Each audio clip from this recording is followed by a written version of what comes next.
Okay, we are live. All right, thank you. This is City of Salem's and the Salem Urban Renewal Area's Finance Committee meeting for February 3rd. The City of Salem's Finance Committee and URA meeting.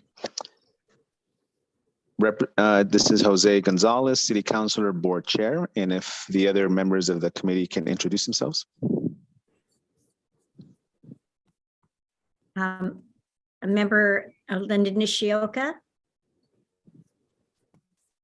Committee member Mickey Varney. Oh, sorry. No problem. Member Deanna Gwen. Thank you. Maybe next time we'll do it in alphabetical order so everybody's on the same page. Should staff and does staff want to also introduce themselves? Yeah. Oh, introduce ourselves. So sorry. I'm going to let Josh do that. Sorry. Yeah, excellent idea, Mr. Chair. We have a wide range of staff for today's meeting, so I think that's a good idea. I'll start. Josh Eggleston, Chief Financial Officer with the Finance Department. And let's see, Keith, you want to go next?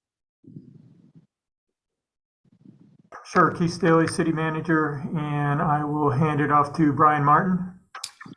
Hello there, Brian Martin, Acting Public Works Director. I will hand it off to Dan Atchison. Hi, Dan Atchison, City Attorney. And Alicia, you're it. Alicia Blaylock, Assistant Director in Public Works, and I will hand it off to Shanann. Hi, I'm Shannon. I'm the admin analyst at Finance. I will hand to Kelly. Hi, I'm Kelly Blake Schmidt, and I am the Management Analyst in the Budget Office under Finance. And I'm Jennifer Matichek. I'm the Chief Accountant in Finance. Anya, I am Anya Hill. I am the Treasury Supervisor in Finance. Great. Thank you very much to all the staff present, members of the committee, and the handoff the staff did, that's pretty cool. Haven't seen that done before, and that was very well organized. So thanks again. Next on the agenda is the approval of the minutes. If everybody has a copy, any questions, and if not, then I'll ask for a motion to approve. I move that we approve the minutes to the November 21st meeting. I'll second. Okay. First motion is Varney, and second was member Gwynn. Any other questions, comments? Can we call roll? Or I guess anybody in favor, say aye. Everybody in favor, say aye. Aye. Aye. Any opposed? Sounds like there is none, so minutes approved. Agenda item number 3, public comment. Josh, has anybody signed up for public comment? No, not today, Mr. Chair. All right, thank you so much. Not surprised. Number 4, agenda item number 4, the action items. And I would say, is this where you think we'll spend the most of our time today? I do, yeah. Okay, good. Just want to set the expectation there for everybody that this is a topic that you can ask questions and, we can have a back and forth, an open discussion. This is the meat of the conversation. And it's regarding 4.A, the revenue options to sustain city services. And we have the information, but Josh, are you going to provide the presentation? Yeah, that's correct. I have a presentation for you. Okay, go for it.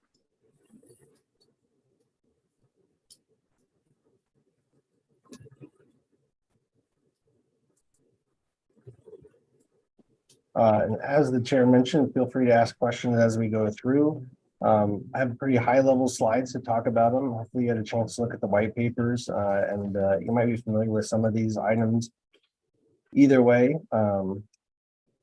But to start off, we're looking at some revenue options to sustain services in the general fund and the transportation services fund. On this slide here for the general fund, we're looking at an increase to the city operations fee, an employee paid payroll tax, a local option levy, And then for the Transportation Services Fund, we're looking at a local gas tax. And I want to acknowledge that a local gas tax might not be sufficient to get us where we want to go in the Transportation Services Fund, but I want to make sure it's in the mix when we're talking about revenue, because it is one of the funds that, if you remember from our forecast meeting, it didn't look good in the 5 years. So we want to make sure it's getting some attention. The Sustainable Services Revenue Task Force, it's a little bit of a mouthful, but of the 4 things on the screen, 3 of them were recommended by that task force back in 2018. 2 for the general fund and 1 for the Transportation Services Fund. Staff are also including a recommendation for a local option levy. Property taxes are looking a little bit different. They did back in 2018 with real market value and assessed value. So we want to make sure we include that as a consideration for the Finance Committee and the City Council. Of course, it's not something that has to be done, but we want to include it in the mix.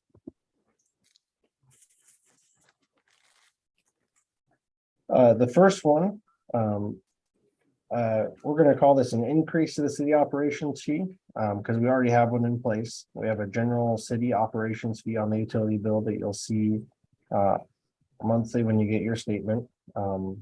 Operations fees are used widely across Oregon. Usually they're for specific purposes, either for public safety, roads. Ours is a little unique in that it's fairly general, just for city operations. We're recommending the same structure as this current city operations fee with same ratio for the commercial industrial mix as well as the multifamily and residential rate. So just an increase that would correspond across the board. And then the approval for a city operations fee is just a council approval. There's no other approval needed. Just to put some numbers behind what the operations fee looks like, we have $1, $3, $5, $7, $9 rates here and the corresponding estimated additional annual revenue. I should note that we adjust utility bills in January of each year. So the year, if you were to implement it for a fiscal year, you'd only see the increase over half the year. We don't want to do a mid-year increase. It causes a lot of confusion and a lot of duplication when the utility sends out notice just annually for that January increase. Go ahead, Member Vernon. Thank you. I was curious, how does inflation affect the CPI on this? Really good question. So right now the fee is $8.93. It just went up in January, and you'll see that on the first bill here in February. And the city will receive that first revenue in March. It's kind of a 3-month cycle. And then we're looking at an additional 6.25 increase based on the CPI that last year. So this would be in addition to that CPI. We would call it a market adjustment or something like that, a one-time increase, and then it would fall in line with the same CPI increase as the current operations. Okay, thank you. Any additional questions on the city operations fee? The next is an employee paid payroll tax. We got pretty far along in the implementation for the employee paid payroll tax. We had an ordinance, we had it referred to voters, but due to the pandemic, we pulled it. So we're bringing it back around. It is used in Oregon. They're Eugene, Sandy, Canby, Lane County. Sorry, it's not Lane County, and TriMet. The only city that uses it for operations, not for transit, is Eugene. One slight difference from what was put forward a few years ago for the payroll tax, we're recommending a flat tax rate, both for ease of administration by the city, and then for ease of administration by the payroll administrators for employers, right? They have to remit these taxes, and it can get really confusing when you have tiered rates across different income levels. It also, if you get paid a little differently, say it's a piece rate, or you get a lot of different commission or bonuses, it can get really confusing when you're trying to convert those to an hourly rate. So flat rate, we're we're really recommending that, whether or not the city administers it or we contract with the Department of Revenue. Either way, it'll make that administration piece much simpler. Based on where the work is done and not the physical location of the employer, this is a choice. If you pick the physical location of the employer, you're taxing the employees that work out of that location. As opposed to where the work is done, you're actually, your headquarters might be in Kaiser, but if your employees come into Salem, then they would be taxed with the payroll tax. And then we're also recommending apply to all wage earners and include a self-employment tax portion. And then the approval is either by city council or Salem voters. That would be a choice that we're looking for direction from council, likely at a work session if the finance committee approves the recommendation today. Go ahead, Member Glenn. With so many people working from home, how would that? So, and the reason I ask that is we've got people who are employed by the state or Marion County or the city, for example, and they live out in Staten and they're working from home. How does that play into it? Really good question. So we developed some really in-depth FAQs and guidance for employers when they're determining what's applicable and what's not applicable. For example, if you work from home outside of the city limits for 3 days a week, then the 2/5 of your wages would apply to the payroll tax. We'd require that to be updated quarterly or something like that. So there would be some estimating involved, and it'd be working with the employers in Salem to really get to where we can get that compliance.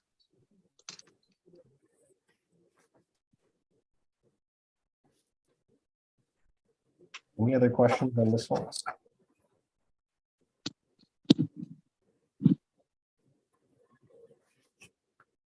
Just as far as the magnitude, here's a quick display of 0.4% to 0.8% of wages, and that the dollar amount there is in millions.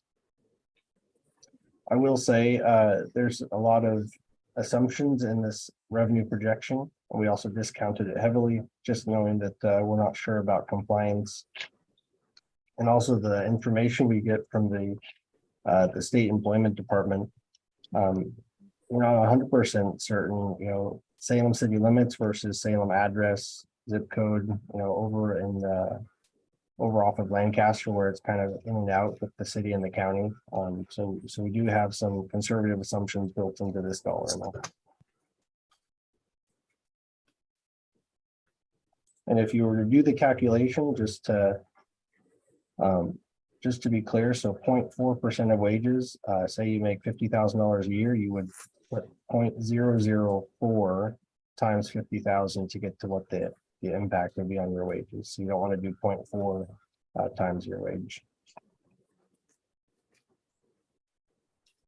The last general fund one that staff is recommending for consideration is a local option levy. They're used widely across Oregon, many municipalities. If you're familiar with measures 5 and 50, they went into place in the 90s.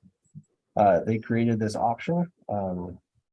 It's an additional property tax levy, so the city has its permanent rate, and then this would be a voter approved increase to that rate. It does require renewal every 3 to 5 years, and it does get compressed first. So if we were to go into a recession, or if house prices drop and that gap between real market value and assessed value gets closer together, we would see additional compression, and a local option levy does get compressed first. And just for estimated annual revenue, you can see a range from $1.25 per thousand to $2 per thousand, and the impact. So this would be on all property owners within the city limits. And again, it would be voter approved.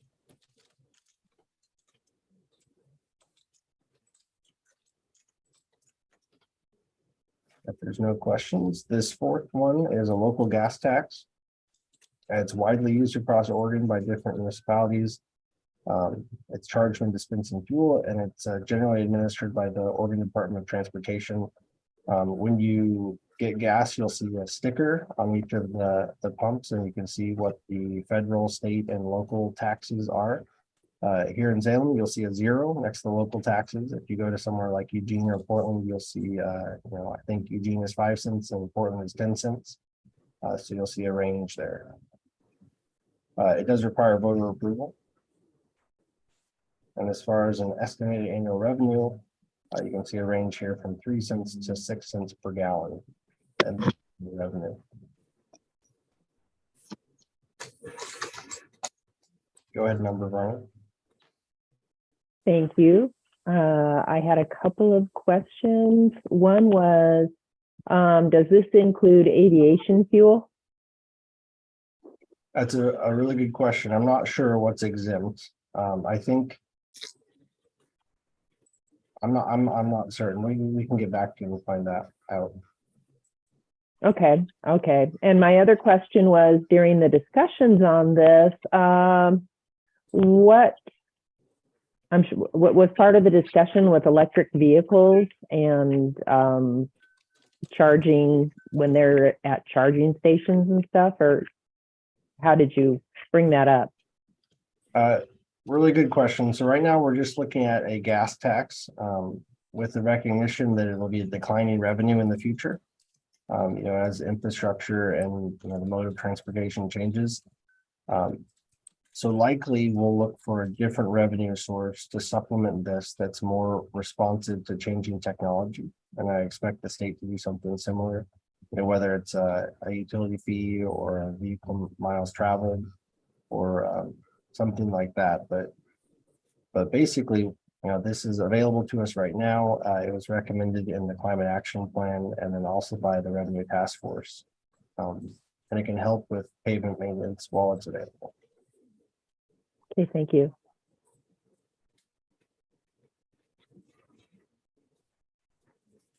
Okay, that went a lot faster than I was thinking. So our recommendation, approving forward recommendation to City Council for consideration at a work session on February 21st. And then discussion topics for the work session is to give you a preview, the target for new revenue, the combination of revenue options, and then approval body if the payroll tax is selected. If the intent is to go to voters, we'd like to know that up front so it's easy to plan for that piece, because it sure changes the timeline. And before I stop sharing, just to give you just a view, we probably blocked this out of mind since our forecast meeting a few weeks ago. I know it's a lot of tables, and I even made it bigger. So I added 5 years to this forecast. In full transparency, I use pretty simple inflation factors to increase revenues and expenses. But what it does is it gives us a little bit longer horizon to see the different pieces. Just to show the impact, this includes all our current staffing, including the commercial air service. It doesn't include unsheltered programs when that funding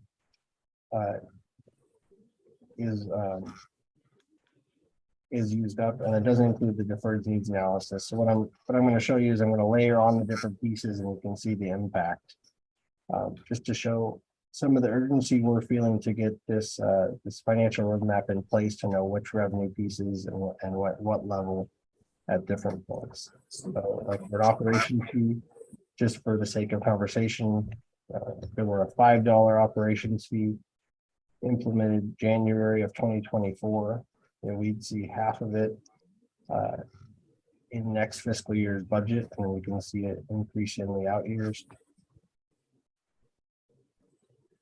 A payroll tax, if you were to do a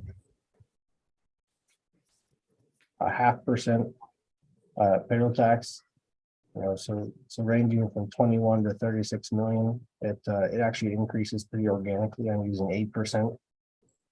It increases much faster than property taxes, which is good. It can actually keep up with expenses. And then if you were to plug in, say, $1.25 local option levy rate. So if you were to implement all three revenue sources, they do take different periods of time to get into place. So in this case, it's showing the operations fee January 2024, a payroll tax going into place July of 2025. So it takes a few years to get that in place. And that's whether the city administers it or we work with the Department of Revenue. And then a local option levy. This would assume that it would go to a ballot sometime next year. So as you can see, it makes the picture look a lot better. But again, this is the same staffing. Just for conversation, if we include the unsheltered programs, it easily funds that level. It does get a little tight here for a couple of years as you go down. But again, if we include our deferred staffing, and this is just for illustrative purposes, we have $49 million, and then going up to 72 in the out years. You can see it, we still have the same issue. Understanding that the council might not want to add that full level of service. If you were to add half of that, so that it would be 5 fire stations, 30 officers, and then the internal staffing, as well as code enforcement, Parks and Rec. Half of what we have identified that we need. These 3 funding sources generating in the next couple of years at $43 million is still not quite sufficient to get us to where we have a positive structural balance. Now you can definitely get there. If you go to a quarter of that, if you add 12 to $13 million of services, it works with those 3 funding sources at those levels. And again, those are just numbers I picked. You could do a 0.75 payroll tax and it looks quite a bit different.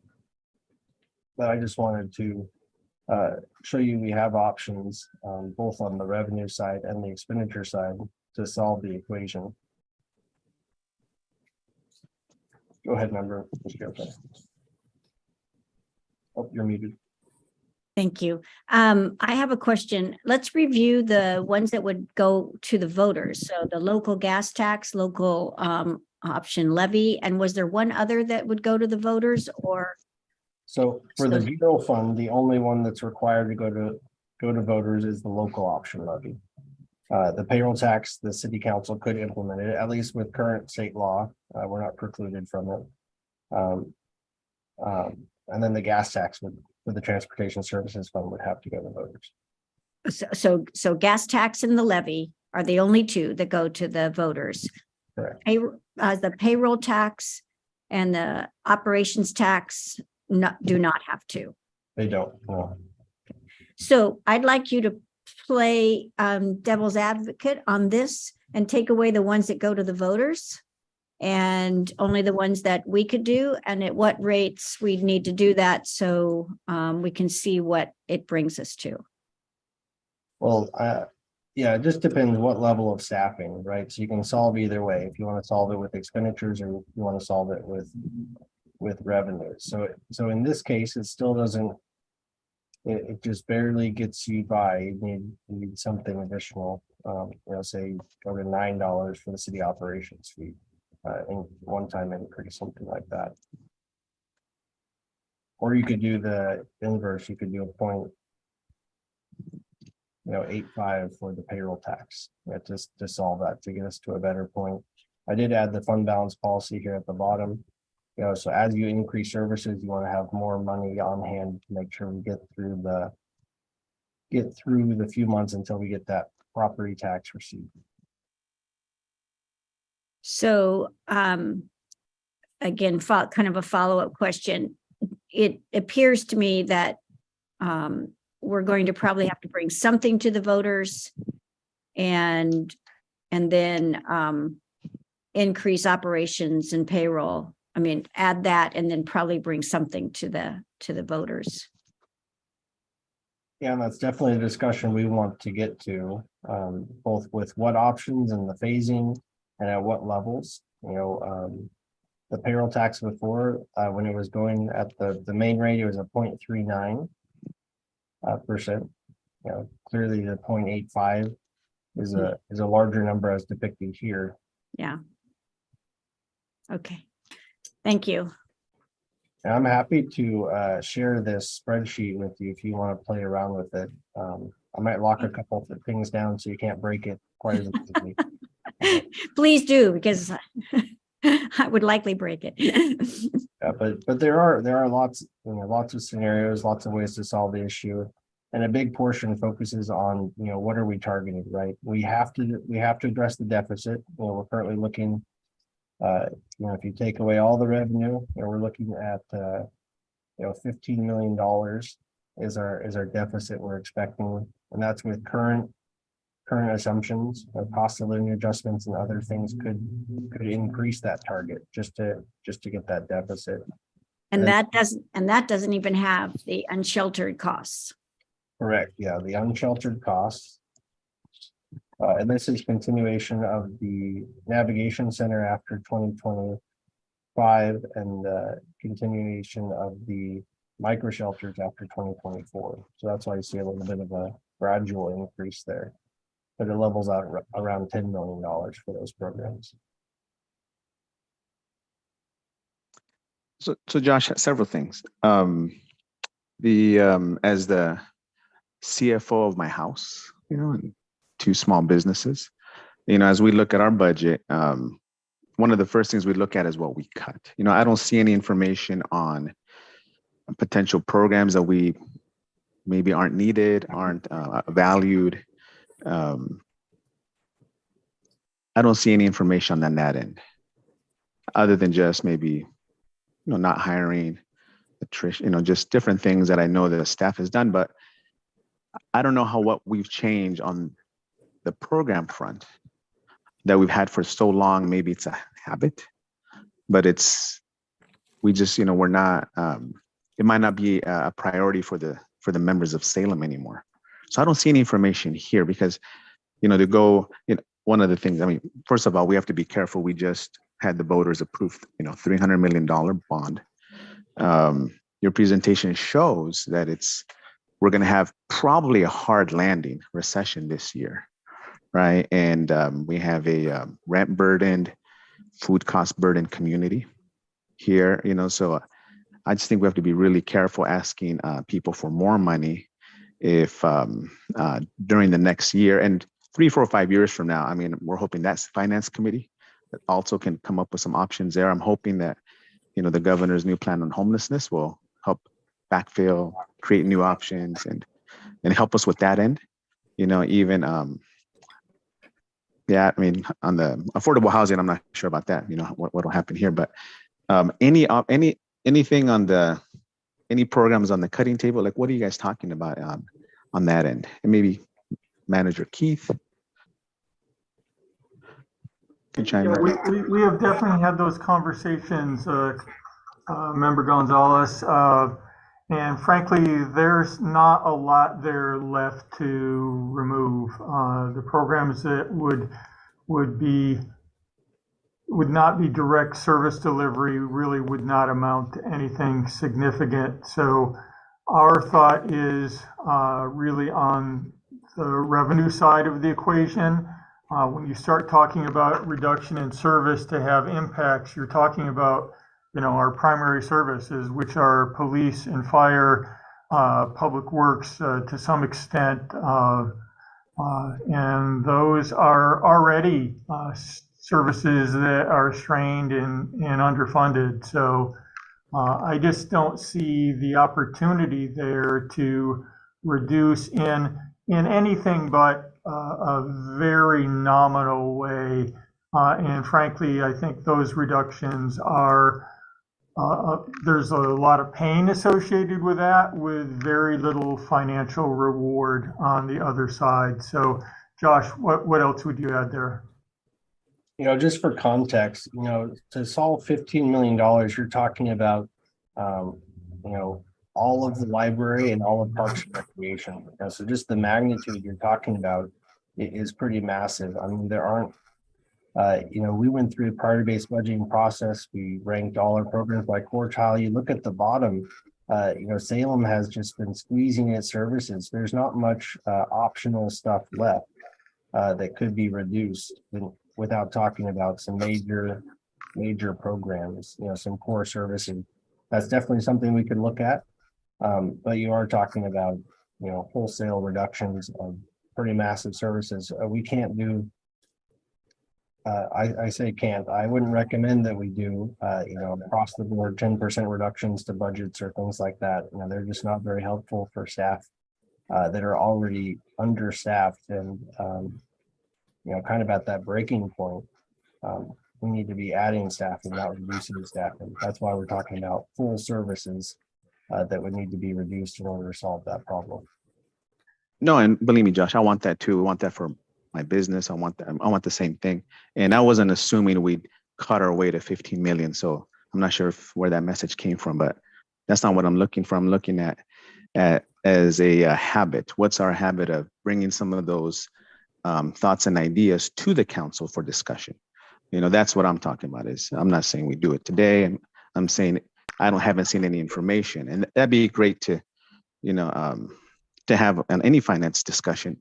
Period. I think it's just something to have, and I understand the associated pain. I mean, I go through pain every day. Our family goes through pain, so we're gonna survive. The thing is that as we go through, we'd have those hard discussions that nobody likes to have, but I'm willing to, and on some of the items here, I don't agree with all of them. I defer also to my committee members so they can share their input too. But the city operations fee, I think that one, there's a line item there. It makes sense. People understand it. Part of it goes into the general fund. So that one there, I think, makes complete sense to see what we can do to, toughen it up. The payroll tax, I see that as a nightmare on the compliance side. And since it's based for businesses based in Salem primarily or doing work, then it puts our small businesses at an extreme disadvantage, especially on the contracting side.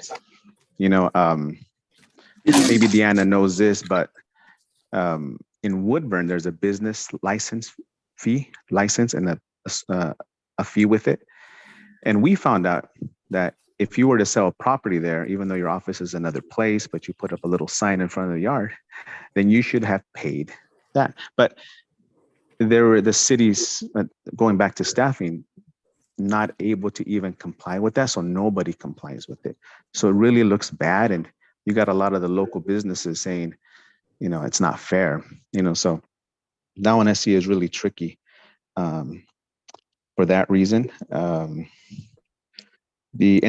agree with on the gas tax. I just see us setting up future councils and finance committees for failure, and I always go back to, gas tax fees are really going to hurt our essential workers, the people that they don't have the luxury of working behind a screen. They're the ones that put food on our table. They have to drive to the canneries, the contractors, our landscapers, people that just, we're going to put it back on them. So those are some of my thoughts. I want to know if any of the committee members have any thoughts or questions or concerns or a big thumbs up too. I want to hear what everybody thinks. I have a few questions and comments. Yes. First of all, on the payroll tax, Josh, could you explain again how this works with state employees? Yeah, really good question. So we intentionally are looking at an employee paid payroll tax, not an employer paid payroll tax. So, all the employees that work in Salem would be, they'd have to pay the tax, including state workers. We have a lot of inflow. So if you look at kind of our commute shed that comes into Salem, there's a large portion that's still commuting into Salem even after the pandemic. So what you would be doing is you capture not only Salem residents that work in Salem, but you'd be capturing commuters from other communities that work in Salem. You'd be capturing more than just Salem residents with that employee paid payroll tax. Yeah, and I see that as a real advantage since obviously we don't get property taxes from the state. I think we should really consider that. I think about state workers working from home, but most of them are in Salem. It'd be interesting to look at how many are remote. I kind of like the idea for the remote, just, what is their home base? But anyway, thank you for answering that about the state employees. I was curious, why were the ones that were chosen for the recommendation chosen off of that complete list of the alternate revenue options? Did you use a rubric, or how did you go? What was that process? So we did use a decision matrix, and I went through, I think we had maybe 5 committee meetings with that task force. And it really was to get to the magnitude of revenue that we needed. A lot of those revenue sources, if you look at the available revenue from them, it's relatively small. And when you're talking about our needs, even back in 2018, we were looking at $16 million. We covered some of that with the operations fee, but when we're talking about that level of dollars, something that's going to be fairly difficult to implement, but only generates, a few $100,000, just, the juice isn't worth the squeeze in that case. Okay. Yeah, I figured you probably used some sort of a rubric. Anything with right-of-way fees? Good question. So as part of this effort, we'll continue to look at our fees. We actually have a fee schedule scheduled for this next year. So we'll be coming to council with some policy direction there, just based on if there's any market adjustments needed, if they're franchise fees or otherwise. In some cases we're limited, either by state statute or our own charter, with what we can increase, but it's definitely something we'll continue to look at. But again, we're not going to be able to fee our way out of this deficit. We're still talking about pretty small dollars when you're looking at fees. Yeah, I understand. I'm just thinking of every little bit helps. I mean, can we even do more fuel savings? I'm thinking of what Chair Gonzalez said about, reducing wherever we can, or just even adding those little pieces helps. I kind of see this scenario in the future of cities all over Oregon implementing all these things so that they can maintain the services that they do. And I envision this kind of balance where when is it going to be more equal, where the impact of measures 5, 47, and 50 are equaling what people would be paying if those measures were repealed. I'm just kind of looking at that scenario down the road. Just a comment. Yeah, and I think it's a good comment. Those were they're in the Oregon Constitution, so it would take a vote of Oregon to repeal or change those measures. It's something we advocate for, property tax reform, to make it more equitable and more sustainable. But most cities in Oregon, if they're not already having conversations like we are, they're going to shortly. It's not unique to Salem that property taxes aren't keeping up. Right. I agree. And I just, I'm just thinking, well, never mind. Just thinking outside of the box here. Thank you for the information.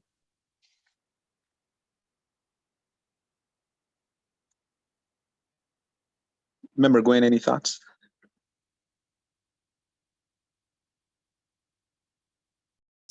Sorry, I'm just taking this all in, but I completely agree with what you said, Jose.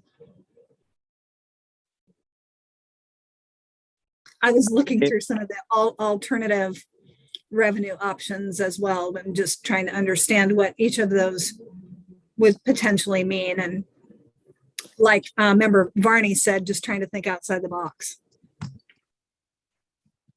Mm-hmm. All right, perfect. Thank you.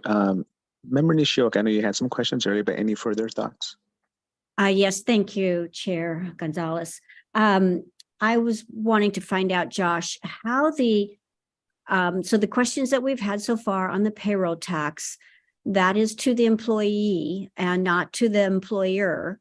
Before, the tax was structured that the employer would pay it, but it would be taken out of the employee's. That's the way I understood it. It would be taken out from the employees, but the employer would pay it. So can you tell me the process that the way you're looking at this is the state collecting it, or does the city collect it and we send out another basically tax bill that they would get on an annual basis? How is that going to be structured? Yeah, really good question. So we're envisioning that employers would withhold and remit it to the city. Okay. So Um, as it was before then, kind of. So paid by employees, but collected and paid to the city by employers. Okay. So I have a question. This is going to be directed more to Chair Gonzalez. So we have two that would be potentially going to the voters, two options, the gas tax that you seem to think that might be a little bit of a struggle for, it'll be a struggle for everybody, but a struggle for certain people. Do you feel that the levy option is something that you would prefer seeing going to the voters? If we had to choose one? Oh, yeah. We're going to look at one. Are you saying that you feel that the levy is the one that you would prefer? Definitely, thank you, Member Nishioka, and thank you for that.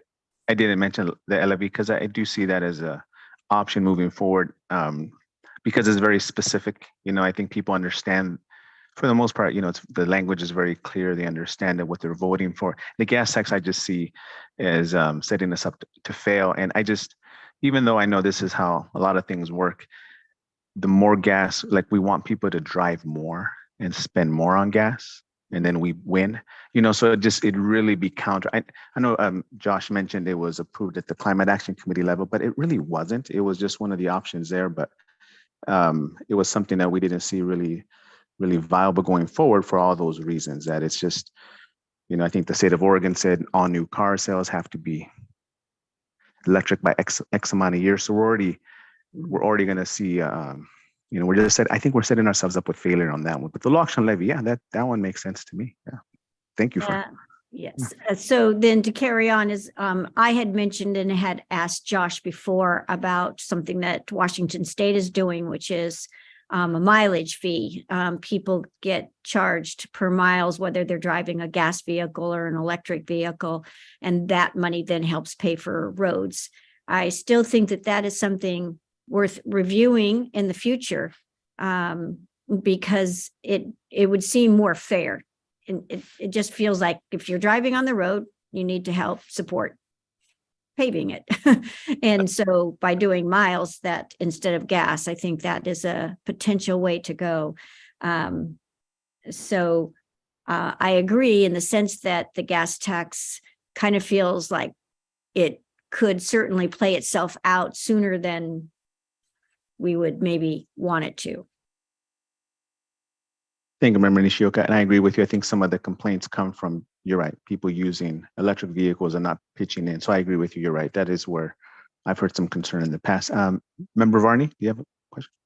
I did. I had another question, or more of a comment with the local option levy. Voters, after just passing the bond, I realized there could be a lot of reluctance. However, one of the big priorities from the survey, et cetera, is addressing what the perceived crime here. And so a public safety levy might be able to get some legs in that sense. Just a comment there.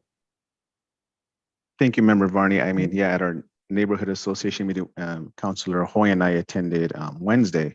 That was really the concern, a specific concern for almost all the people there. In one form or another, it was with regards to that. So it's a great point.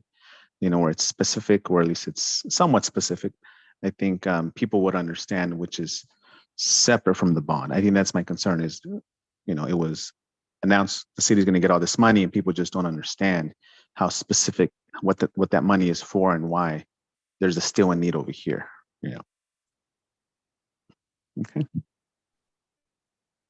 I guess, can I ask one more question? So can an option as many levy as you like want. Yeah. Okay. With a public safety levy, what can those funds be used for? I mean, are they earmarked specifically for something, or can they be used for personnel expenses or what? So when it goes to voters, you're bound by whatever the ballot language is. So if you dedicate it to public safety, then it's dedicated to public safety, and we need to ensure that it's only spent for public safety. Others have a range or a couple different services. You know, if it's parks and fire or police and fire, you know, across Oregon, there's lots of variations on that where you have local option monies for different services. Okay, thank you. Josh, another question on the, and I know this is, I know why this isn't on the list, but payment in lieu of taxes. And just to, if I can explain it, just see if this makes sense. This is what we're looking as a possible revenue option is charging state offices, state agencies a certain amount because they don't pay property taxes. That's correct? Yeah, I don't think we can charge them, but we can certainly ask the state to pay a payment in lieu of taxes. And actually, we could include it on the list, but it's really moving forward through the legislative committee as a priority there. So I didn't feel a need to include it here, but it is an ongoing priority for the legislative committee to get a payment in lieu of taxes. So that would be an additional revenue source, largely to focus on public safety, you know, fire response to the Capitol building and other state buildings. Well, that's great, Josh. You know, thank you for the information and clarification. The you know, we have Tom in there. You know, good old Tom's on at the state level now. But the I think some movement here would be great. You know, and I know it's on the very difficult as far as implementation. I see that, and I understand why. But everybody that serves at the state rep level, or at least most people have served at city level, so they would understand this. So I think it wouldn't just be Salem fighting. I think it'd be Salem.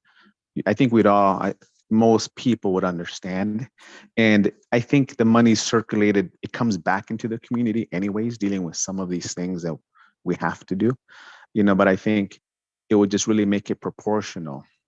You know, if it was, I mean, that's all we're asking is just for the money that comes back to the cities, part of it be proportional to the amount of property they use. So I don't see this as something impossible, but I agree with you.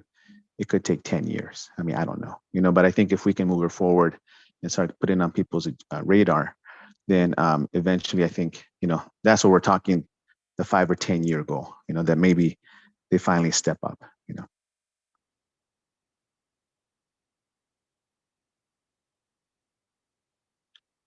Any other questions? Any thoughts on that part, Josh? Because maybe there's been some action on it, but I don't know if there's anything else. So I think Mayor Hoy is working on it actively with the legislative committee. I'm updating some information right now just on the state value of the property that they have here in Salem. I will say that I have a file here in my office of efforts that go back to the 70s for payment in lieu of taxes, you know, different iterations.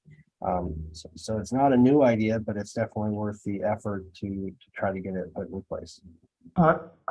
This is Keith. I think it's unlikely that you're going to see a bill introduced, but that doesn't mean that a special appropriation could be made to recognize the impact of having the state capitol here on our service delivery. So that's the focus and target right now. And yeah, Josh and Chief Womack and Chief Niblock are working on those numbers to help us communicate that to our legislative delegation. You know, very thankful, Keith. I agree with you. And I see nothing as impossible. You know, or else I wouldn't be here. And I think if people knew this was happening, if this was part of what we're presenting to the city council, then it become public. Then hopefully someone writes about it, and then people would realize, wait a minute, I'm paying more because the people were at the state capitol don't, you know. And I think if people knew about this, I mean, I don't think anybody's happy with this happening. I haven't met anybody that is, you know. So I think, you know, just like you know, I was watching a story this morning where it was really interesting. It was just, but it reminds me, it says, they had members of that survived the Holocaust, and they had meetings with children of German descent whose parents, grandparents were involved, and there was not optimism on behalf of the Holocaust survivors of anti-Semitism. And the children said, we understand that, but the only ray of light that we have in reducing anti-Semitism is through education and just making people aware, because X amount of people don't know about that. Now, that was really impactful to me. And it just reminds me, as we go back to transparency, sharing things with the community, and then letting them go out and see, what they can do. That way, it's just not a finance committee that's trying to make this happen, and that's why I think to have that as an option, even if it's whatever we can do to raise its profile, I think the people sort of need to know what we're dealing with here, because it's a huge disadvantage for the city of Salem and our staff. And here we are talking about budget cuts. If they're even, we're talking about it, whether that happens or not. But anyway, any other thing we can do with regards to that option, the payment in lieu of taxes, anything else we can do other than just maybe move that forward for consideration to the council, which then puts it to the legislative committee? Like, what's the process there? You could certainly include it in your recommendation to the city council. We can talk about it at the work session. And probably the full council, you can have a better feel for where it could go next besides the legislative committee. All right, any other thoughts or comments from my committee members? It's been a great discussion. Yeah. Go ahead. Yes. Thank Member you. Nishi. Yes, thank you. Josh, could you go back to your spreadsheet where you get to play with the numbers? I like to play with the numbers. So and what I'd like to do is see, let's say we not include the local gas tax, but the option levy, the public or a levy, whether it's geared public safety, which I think is a very good idea to do. I think it would be far more accepted. And those are the big money items, of course, fire and police, they need a lot of support. So I think directing it specifically to that would be an excellent idea. And so if we add something with the levy and then the city operations tax, could we kind of see what that is, and then maybe add the payroll tax in at a low amount and kind of see where those numbers lie? With or without the unsheltered programs?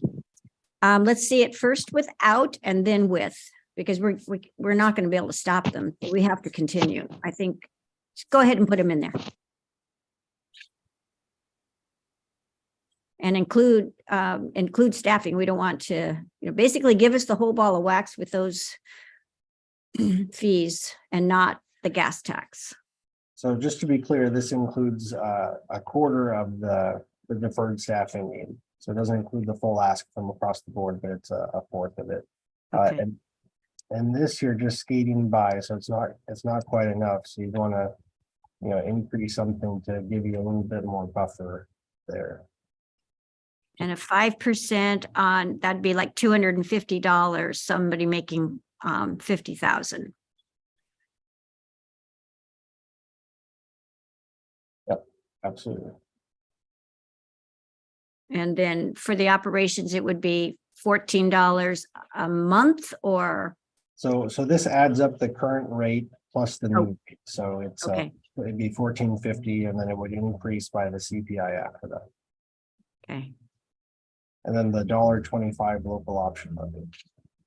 And that's what would be recommended? Is that what you'd be recommending?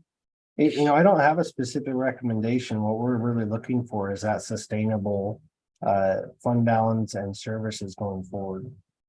So, you have a range of options that you could do there. I would recommend diversifying, so not focusing on one option, but having multiple options. Mm-hmm.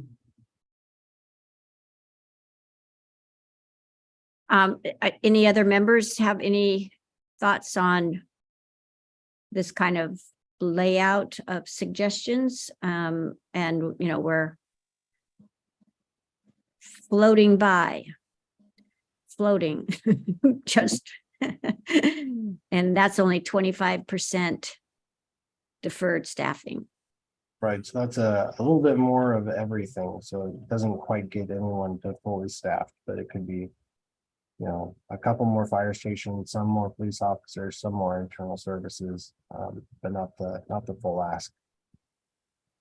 Back to member Varney's question about a public safety levy that is specifically, you know, again, fire and police, that could pay not just for infrastructure, it could pay for people, it could pay for staffing. Is that correct? A levy? Yeah, really good question. Distinct from a general obligation bond, it's a separate kind of levy. Local option levy can be used for either infrastructure or operations.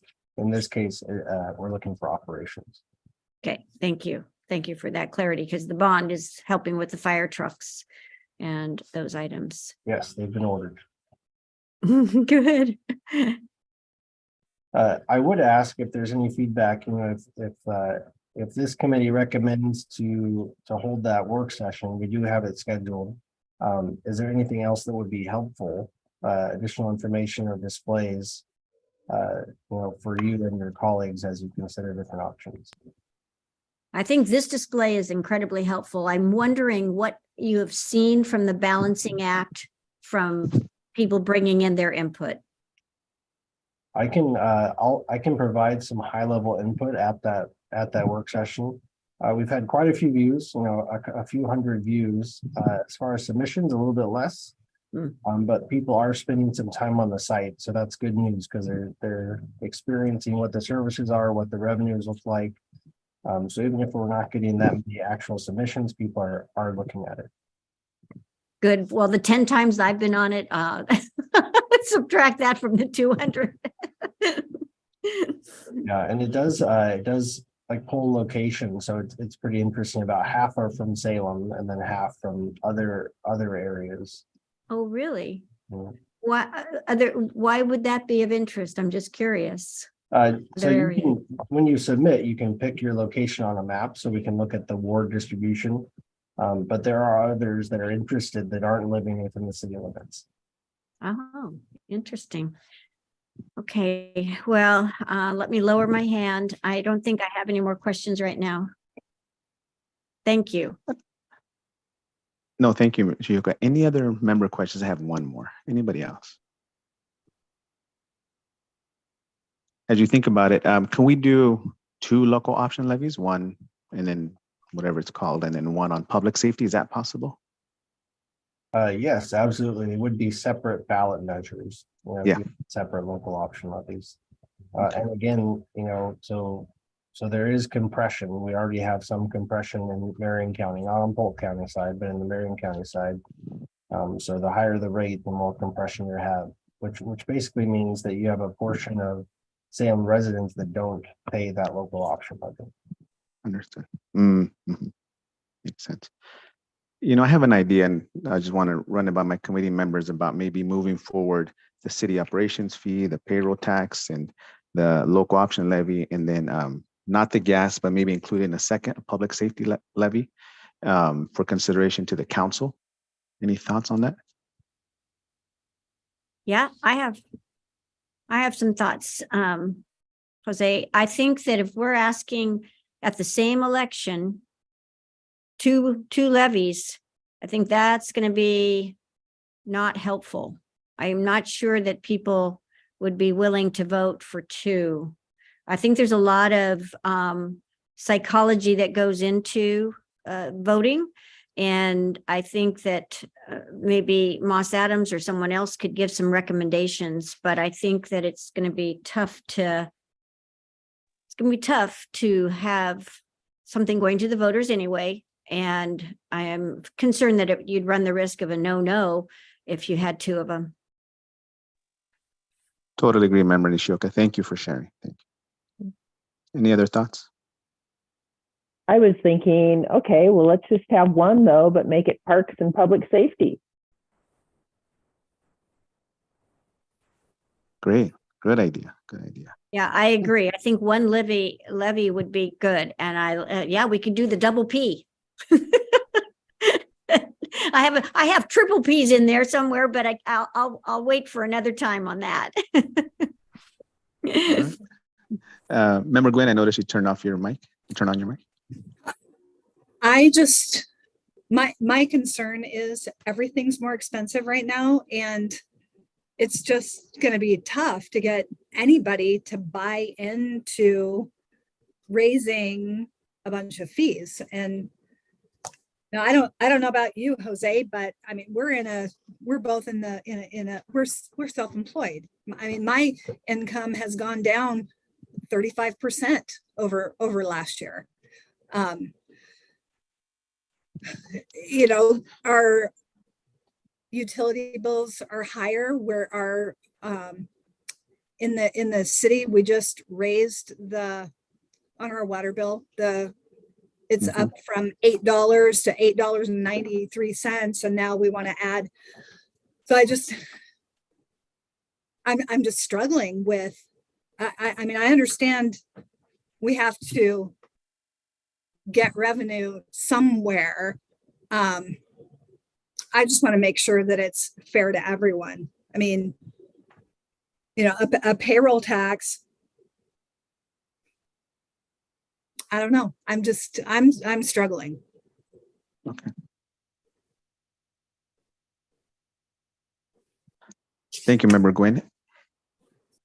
Anybody else struggling with any of these fees? I guess let me start with that. I just wanted to say, how about a tiered payroll tax based on income level?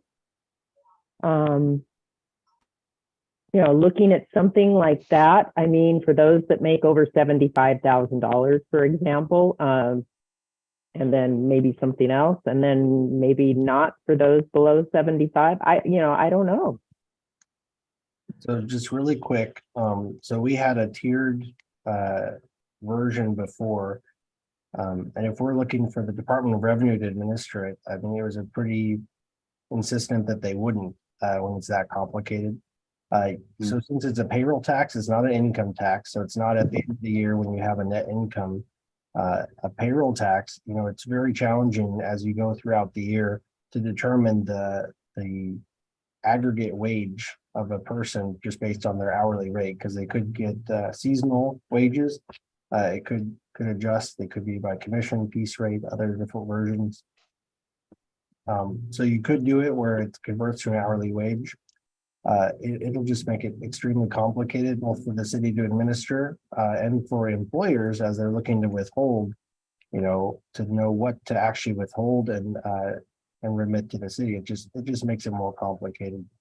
We were looking at you know, probably the amount that you lose in revenue by that rate. It would cost more to administer that portion than it would be what you're actually saving residents. Okay, good point. Thank you.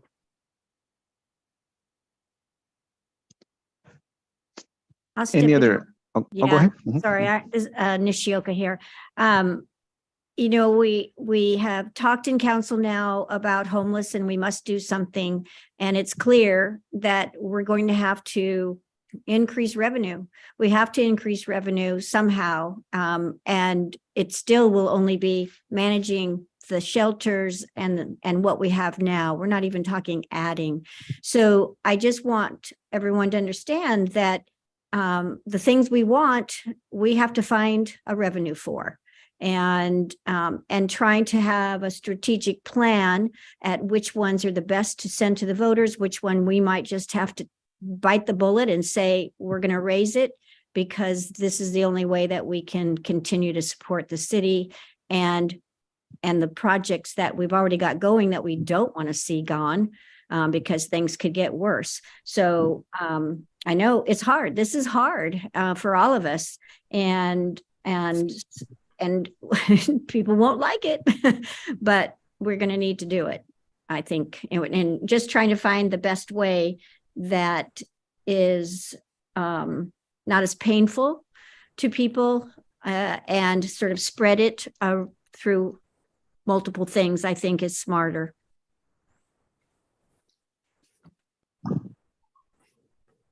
Also, I mean, Josh, I guess going to, thank you, Member Nishoka. Just to sort of add to that, Josh, with full funding, are we going to be able to get everybody off the street? Is that viable? Is that possible? That's a loaded question. So Exactly. And no, I know it's, and I just saying, because it is impossible. We can't commit to the people. You know, it's impossible. It's hard. You know, so I think I agree with you, Member Nishoka. That's the priority. Is homelessness. Is just, I don't think more money is going to solve it. It'll help because of the way we're set up, but we're going to need some extra help. I mean, there's, I don't know, help from above is really what we're going to need. You know, so. You know, so are this, we able to increase the taxes for like the dispensaries? Really good question. So the local marijuana tax is capped at 3%. There's currently a couple bills in the legislature to increase that, I think, to around 10% with a share to the county. We're continuing to support for those bills, but as you can imagine, there's a lot of pushback from the dispensaries and other advocates on that side. That's a good question, Member Gwen, because I think, you know, once the cities had a chance to develop their dispensary or they allow dispensaries, I think a lot of small cities set them up in a way to not have them. And I think Salem sure got its fair share, you know, more than its fair share. Yeah. It was just a thought. Yeah. Again, Nishioka with a comment. Josh, I loved how you added that to the balancing act in the sense that you showed the ones that were locked down, couldn't do anything. So it did offer that educational piece to people doing it, knowing that they could not do anything to change that rate. Because I popped on there, wanted to say, yes, let's crank that baby up, and you can't do it. So that was really smart. Thank you for doing that. Yeah, of course. Mr. Chair, Keith's hand is up. Oh yeah, City Manager Staley. Thank you, Member Gonzalez. I just wanted to appreciate your conversation here and agree with you that these are really hard questions. This is really hard decision making, and we understand that and appreciate that. You know, we don't just come in here and say, oh, you know, willy-nilly, you know, let's do this. We understand how fraught discussions of revenue are. Unfortunately, we're in a business that is human-centric, that it's not driven by capital facilities, it's driven by the people that we put on the street and in our offices. And that's hard, and it's expensive. To put police officers on the street is expensive. To operate a fire station is expensive. We went to the voters in November, and they agreed to fund $300 million in improvements. Part of those improvements, though, included an expectation that we're adding a fire station. At some point, well, we're actually building 2 new fire stations, but one of them is already staffed, so we don't have to come up with additional funding to staff the Station 8, but we do have to come up with additional funding to staff Station 12. And, you know, that's on us.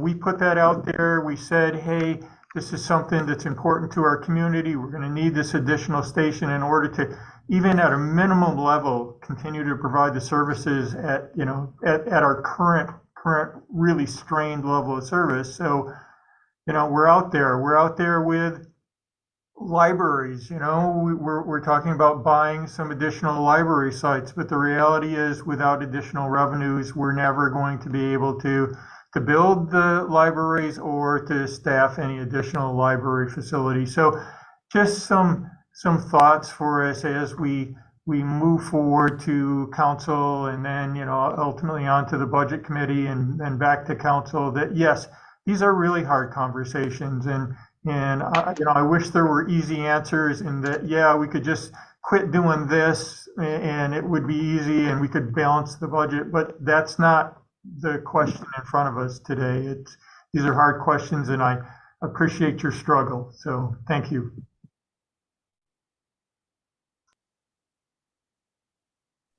Thank you. Josh, do Chair. these ahead. numbers take into account new construction coming online? Yes and no. So we use conservative estimates because we don't want to overpromise and underdeliver, but we use 3%. Likely it'll be a little bit more for like the local option levy.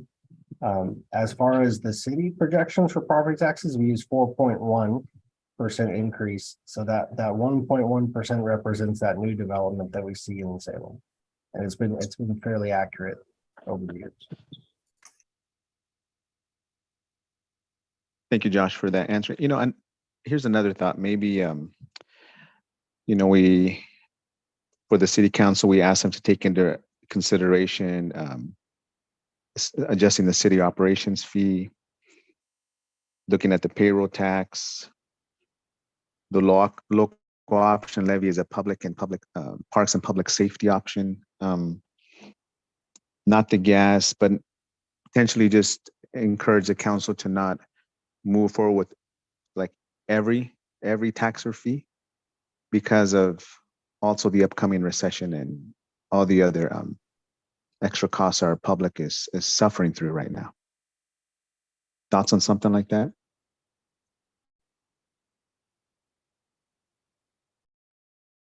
Well, it sounds like, this is Nishioka again. It sounds like the bigger, I think all of us are probably in agreement for those three, yes. The gas tax is the one that we're unsure about.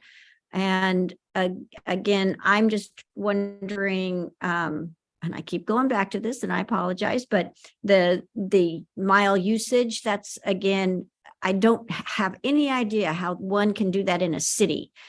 State of Washington is looking at it and it would be state money that would be paying probably for state highways. So I'm not sure how a mileage tax could work here because I'd be paying for miles that I drive when I go to Portland and drive around Portland, not just in Salem. So I'm just hoping that maybe we can find other potential ways to have revenue that would encompass all types of transportation vehicles in the sense of electric or gas or hybrids. So basically, Chair Gonzalez, I'm agreeing with you. We could hold off on saying the gas tax for now, but I would really like to see if there's any other avenues that we could be looking at, maybe not implementing right away, but in the next year. Thank you. Sure, Chair. Oh, no, go ahead, Josh. Yes, thank you. That's a really good point. I want to keep the transportation fund on your radar. If you remember, the forecast did not look good and we're not maintaining our pavement at the level we want. I know that Public Works right now is working on an assessment to see how much funding it'll take to maintain at the level that we want and invest in other programs. The motion from a couple weeks ago regarding the TSP update and including additional programs in scope. There's cost to those kind of programs to include, and those would fall in the transportation fund. So it's, I think it would behoove the council to continue to look at the transportation fund, whether or not it's a gas tax or a different mechanism, but to continue to look at revenue for that fund as well. Thank you. Okay. Go ahead. I'm sorry. Go ahead. I'm No, sorry. go ahead. Go ahead. Okay, I'm going to ask you again. Go back to that big graph. And let's add like 2 cents gas tax. Let's just. So the gas tax isn't on that graph. So that's for the transportation services fund. That Okay. Just for the general fund. Thank you. All right. So keep it in mind. Go with all the others for right now. So Yeah. when you mentioned the recent vote, were you talking about Vision Zero? Yeah, that's correct. So when you include additional- Because what we were told during that council meeting was that it wouldn't be an additional cost for Vision Zero. I mean, Virginia said that specifically in that meeting. I'll defer to Public Works Interim Director, Mr. Martin, but whenever the motion was to include it in the scope of the TSP. So the motion by itself didn't include any costs. Yeah, good afternoon, everybody. Brian Martin, Acting Public Works Director. The scope of the evaluating what Vision Zero means as part of the TSP would just roll into the TSP. Some things when you modify the TSP and you add standards to that TSP, developers also have to comply with the standards from a TSP. And so with that TSP, we'll be able to incorporate some of the Vision Zero things. But as far as going out and implementing projects, there's no funding for that now, but in the future, if we want to implement projects, there would be costs to the projects themselves.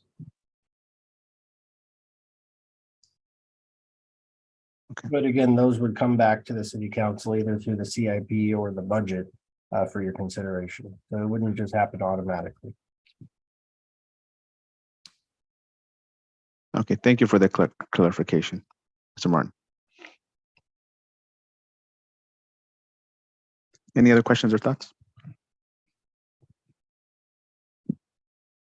Yeah, this is definitely a tough one, you know, and it's a good conversation. And I think this will mimic maybe what will happen at council and the people's kitchen tables, you know. So I think that's what I'm, you know, I was really hoping to achieve is to have that the hard discussion. They're going to continue, and but we're here to, you know, come up with some solutions.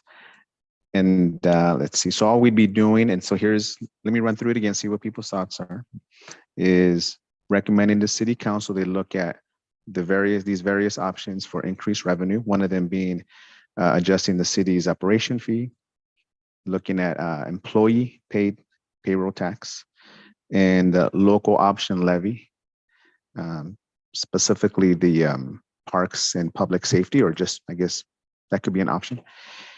Not looking at raising or including and creating a gas tax, and just maybe we'll do this at the council level, but really encourage them to think of this, be real thoughtful about how we implement these things, knowing that if we did do all of these three, it'd be hurtful to our community. Would the committee be agreeable to that? Member Nishioka? Yes, thank you. I think we might need some direction potentially from Mr. Atchison in that, are we supposed to make a motion that we recommend only specific items, or that we need to move and vote for, you know, like a declared items to bring to council? So help me out. If we just say, hey, we struggled, now we want all of us to struggle.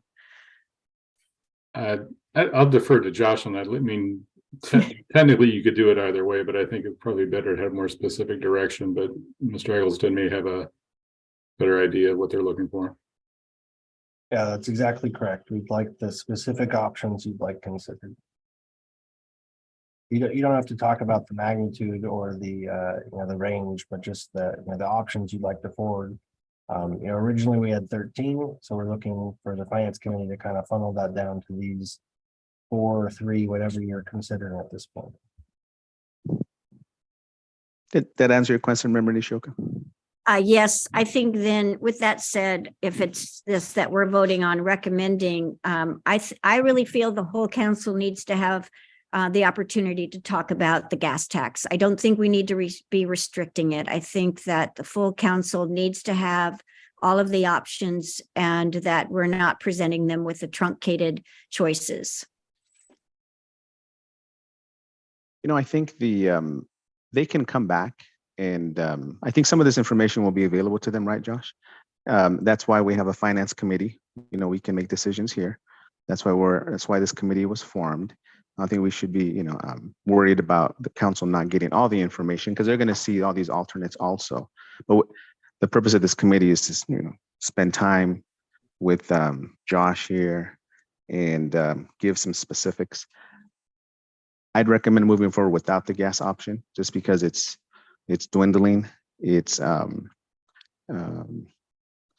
you know, the city to be gaining off. We'd, in a sense, be fighting ourselves, trying to hope that it increases to, or not decrease, to benefit us, which goes against our climate action. Thoughts? That'd be what I'd propose. Member Again, Glenn or Varney, any thoughts? No, go ahead. Good. I just keep talking, sorry. So Josh, could you give us direction in the sense that if we move forward with, as Chair Gonzalez is stating, but that we're also asking that other potential options are being looked at for the transportation? You could certainly include something to that point in your motion. So if you recommend the 3 options for consideration, then additionally continue to explore revenue for the Transportation Services Fund, you could do something broad for that fund instead of the specific gas tax. So how does that sound to everyone else? That sounds good to me. Member Gwen, how about you? I guess I'm not understanding what that would look like. I don't want the gas tax in there either. So what I would recommend is just continue to explore revenue options for transportation. If we can look for them, likely before the 21st, we won't have them, but we can just include it in your recommendation to continue to explore transportation revenue options. So that means that it might not be a gas tax, that it would probably not be a DAC, just other avenues. If you're okay with that, Member Gwen and Chair Gonzalez. So it's basically just trying to find revenue for transportation that is not a gas tax. Yeah, definitely. I mean, the projections show we're gonna have to address that. So no, definitely. We the only one that was brought to us today was that one. I'm hoping that there are others, and hopefully at the state level they do something towards the mileage. I'm surprised they haven't done it now that I think about it. So hopefully, they're in the next few years, as X amount of percentage of our cars will be electric. They're gonna have to. Someone's gonna have to deal with that. So yeah, that part's fine. Yeah. Did that answer your question, Member Gwen? It does. Thank you. Okay. Well, is everybody okay with that? I don't know if it's technically a motion. I guess, do we have to do a motion here, Josh? Yes, please. And I also see the city attorney's hand up. Oh, go ahead. Yes. I second the yes, please. Okay. I'll make the motion. Thank you. Go ahead.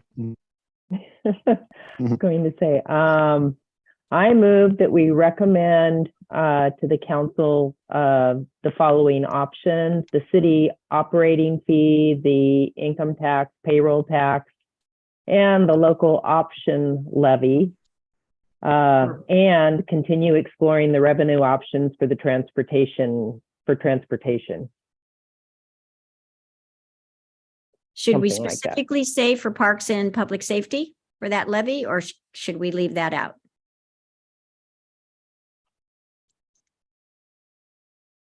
There's maybe we could leave it general and recommend that to the council. Okay. Maybe Member Varney can also mention that at that time, because that was a great idea. Yeah. Okay. I'll second it then. Okay. Sounds good. We have a motion for Member Varney, second from Member Nishioka. All those in favor? Aye. Aye. Aye. Any opposed? I guess no. Okay. Motion passes, and awesome conversation. I love having these, so I appreciate everybody's time and really thoughtful answers and questions. And I know we're running out of time, Josh, but so let's see. So item 4, management update, information items. Is that you, Josh? It is. Thank you, Mr. Okay. Chair. Just real quick, I won't go into it in depth, but we have 2 quarterly investment reports for your review.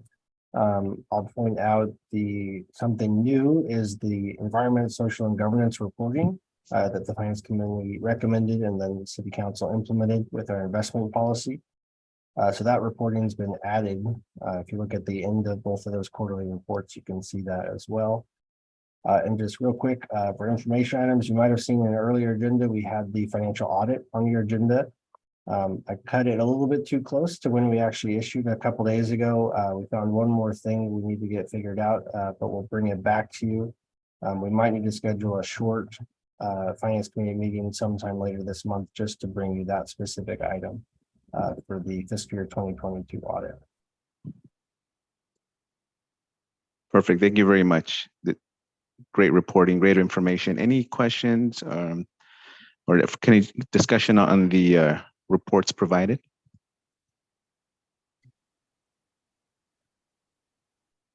All right. Looking at one thing I did want to mention is I want to congratulate Josh and his staff on the AA rating. Is that what you would call it, Josh? AA2, yes. The continued AA2 rating. That means a lot, and if you look at so first of all, congratulations to you and their staff, and it's awesome work. And for those that don't know, and anybody's watching this, for those 2 people that are watching this on YouTube, the better the rating, the better bond, better rates we get on our bond. So it's really important we maintain that a high rating. And just want to say you guys did a good job there. Thank you. The bond sale is on the 9th, so we'll get bids on that day, and then we're looking to close later in the month. So hoping to wrap up the first round of the funding here shortly. Yeah, that's great news. Thank you, City Manager Staley, for letting us know about the fire truck order. And actually, just that's the last thing I wanted to mention. That rating, one of the comments and concerns like they have, for the upcoming recession is they feel strongly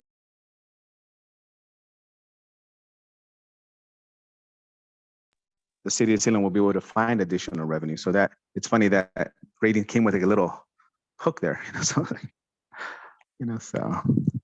They read the forecast, so we had to give them a hook. Yes. Yeah. Thank you so much, Josh. Anything else? Any other business? Just real quick, looking, we can send out an email to get your best times more generally.